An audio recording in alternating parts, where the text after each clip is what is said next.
নিব মিটারগুলো। ম্যাম কি এটা আরেকবার একটু বলেন। এটা ক্যাপাসিট্যান্স, আর এটা হচ্ছে ক্যাপাসিটেন্স না ক্যাপাসিটর। এটা ক্যাপাসিটর বক্স, ঠিক আছে। এটা থেকে আমরা ক্যাপাসিটেন্স পাবো। মানে এটা ফ্যানে লাগালে কাজ হবে না, এটা ফ্যানের ট্যাগ।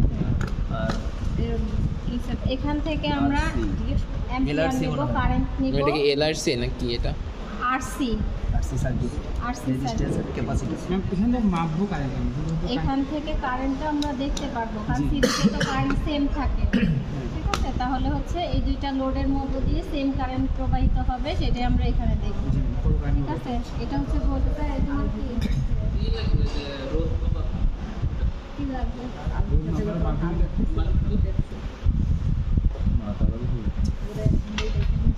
প্রথমে সোর্স থেকে একটা হচ্ছে আমার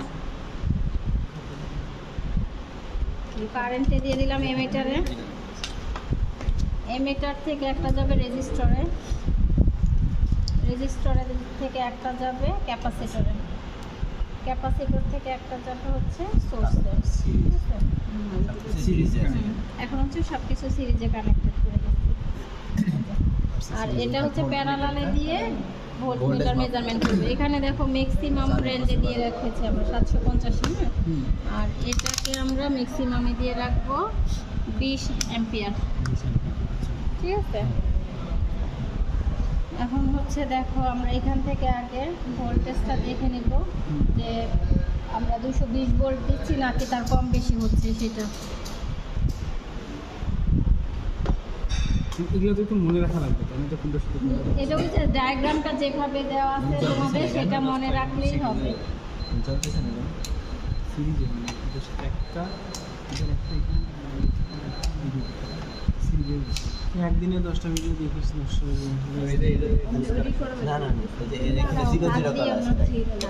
জিরো করে দেওয়া আছে, কে জিরো করে রাখছে? জিরো করে রাখছে কেন? এটা কেটে যাবে।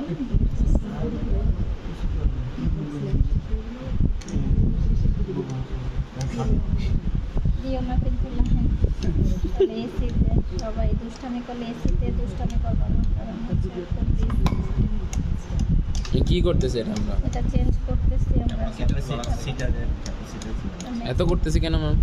এটা ম্যাক্সিমাম না রাখলে এটা পুড়ে যাবে, এটা যে ওইটা দরকার নাই, এগুলো দরকার নাই, পিকো দরকার নাই, আমরা মাইক্রোফ্যারাডে নিয়ে কাজ করব। এখানে হচ্ছে 99 এটার জন্য তো এইটা হওয়ার হাত দিয়ে কথা শর্ট না। করবে। এটার জন্য হওয়ার কথা না, কোথাও কি তার ছুটে গেছে নাকি? এটার জন্য হলে ওইটা পুড়ে যাবে কিন্তু,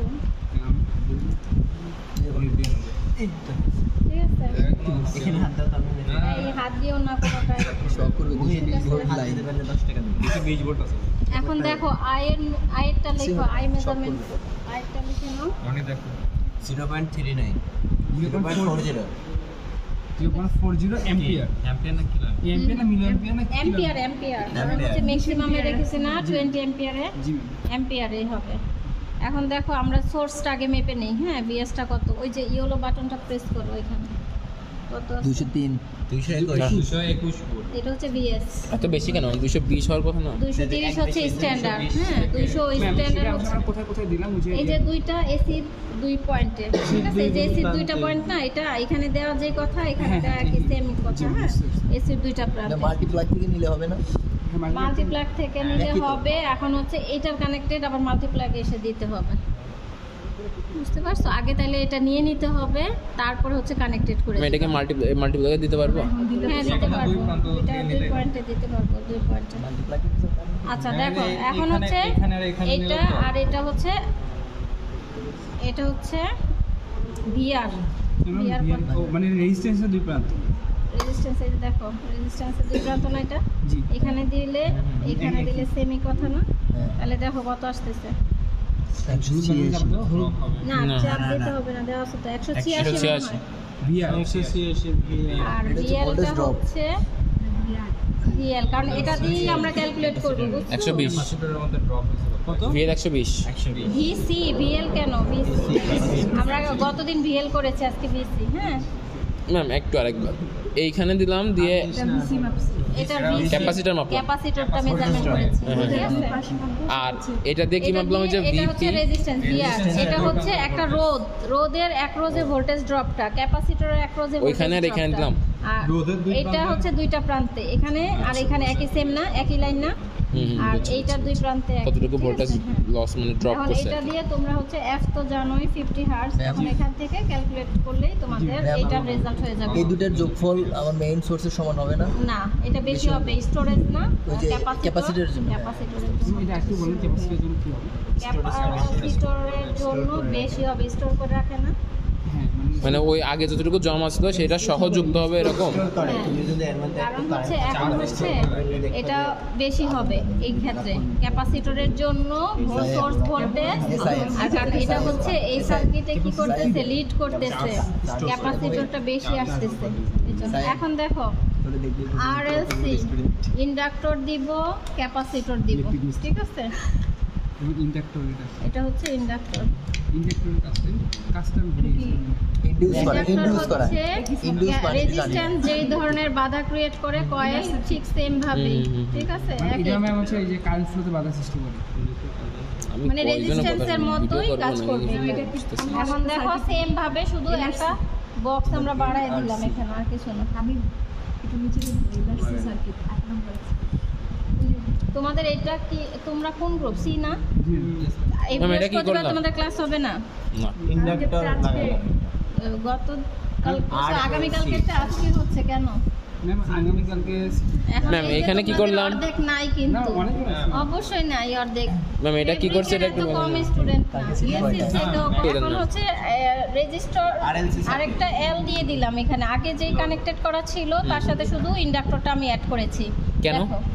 আরএলসি না আচ্ছা, আরএলসি না L, L, তিনটা এখন তিনটা সিরিজে রাখবো রেজিস্ট্যান্স ঠিক আছে এই যে রেজিস্ট্যান্স ক্যাপ ইন্ডাক্টর ক্যাপাসিটর বুঝতে পারছি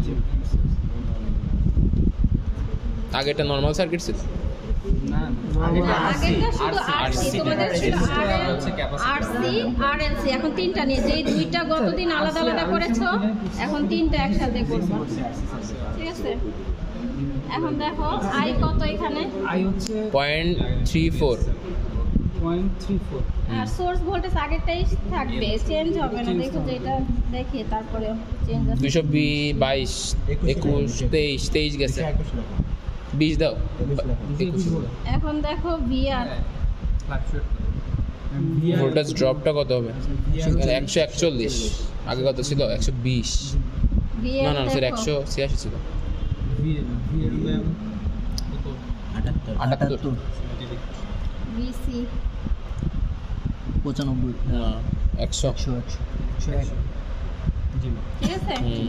100 না 101 আর কোনো কোশ্চেন আছে এত ম্যাম চেঞ্জ কেন হলো জাস্ট এইসের জন্য ইন্ডাকটেন্সের জন্য ইন্ডাকট্যান্স অ্যাড করে দিচ্ছি এটাতে আরো কিছু লোড যুক্ত হয়েছে এই কিছু voltage ক্যাপাসিটর হবে। হচ্ছে যখন এর ইম্পিডেন্স এর বের কাজ করি কি আমরা মেনলি কাজ কি ইন্ডাক্টরের কি এটা হচ্ছে রেজিস্ট্যান্স এখন এটা দেখো resistance। ক্যাপাসিটরটা যখন আমরা এই সিরিজ সার্কিটে অ্যাড করি তখন ইম্পিডেন্স হচ্ছে এই দুটার যোগফল অ্যাপারেল পাওয়ার ম্যাম, আরেকবার বলেন। পাওয়ার এই দুইটা ঠিক আছে এটা বেশি ওই যে গতদিন বলছিলাম না যে পাওয়ার ফ্যাক্টর কেন বেশি হয় না হুম, হুম। কারণ অ্যাপারেন্ট পাওয়ার এই দুইটার যোগফল সরি এই দুইটার না এই দুইটার যোগ এই ক্ষেত্রে তিনটার যোগফল আর RLC এর ক্ষেত্রে? এই দুইটার যোগফল মানে লোড আর হচ্ছে ঠিক আছে আর যদি capacity। ইম্পিডেন্স এই তিনটা হয় তাহলে এই তিনটার হচ্ছে যোগফল আবার ম্যাম আরেকবার একটু বলেন অ্যাপারেন্ট পাওয়ার হচ্ছে আমরা কোনটা তিনটা পাই না একটা হচ্ছে রিয়েল পাওয়ারটা পাই আমরা এটা থেকে রিঅ্যাকটিভ পাওয়ার হুম ঠিক আছে এই দুইটা মিলে হচ্ছে অ্যাপারেন্ট পাওয়ার হুম ঠিক আছে এখন Reactive আর এইটা রিয়েল real পাওয়ার power। যেটা দেই সেই পাওয়ারটা কি থাকে পিওর থাকে এখন এখান থেকে আমরা ইন্ডাক্টরে যেটা দেই সেটা কি হয়ে যায় কিছুটা ওই যে একটা গ্লাসে পানি রাখলে যেন বুদবুদ বাতাসের ইয়েতে কিছু বাবল সৃষ্টি হয় না সেটাই হচ্ছে আমার রিঅ্যাকটিভ পাওয়ার এখন এই দুইটা যোগ করলে দেখা যায় অ্যাপারেন্ট পাওয়ার পাওয়া যায় ওই অ্যাপারেন্ট পাওয়ারটা এটা থেকে বেশি থাকে যার কারণে পাওয়ার ফ্যাক্টর কখনোই একের বেশি যায় না তার মানে কি রিয়েল পাওয়ারটা কম থাকে এই দুইটা অ্যাড করার পরে ম্যাম, সেটা হয় অ্যাপারেন্ট নরমালি তো বোঝা যাচ্ছে কারণ এটা যোগ করলে তো আপনার বেশি হবে অবশ্যই বেশি আছে পাওয়ার ফ্যাক্টর কখনোই একের বেশি থেকে যায় না, একের বেশি থাকে না। সবসময় আমরা পাওয়ার বুঝতে পারছি এটা কিভাবে যেটা আমরা একেবারে পিওর যেটা পাই সেটা হচ্ছে রিয়েল পাওয়ার। বুঝতে পারছি।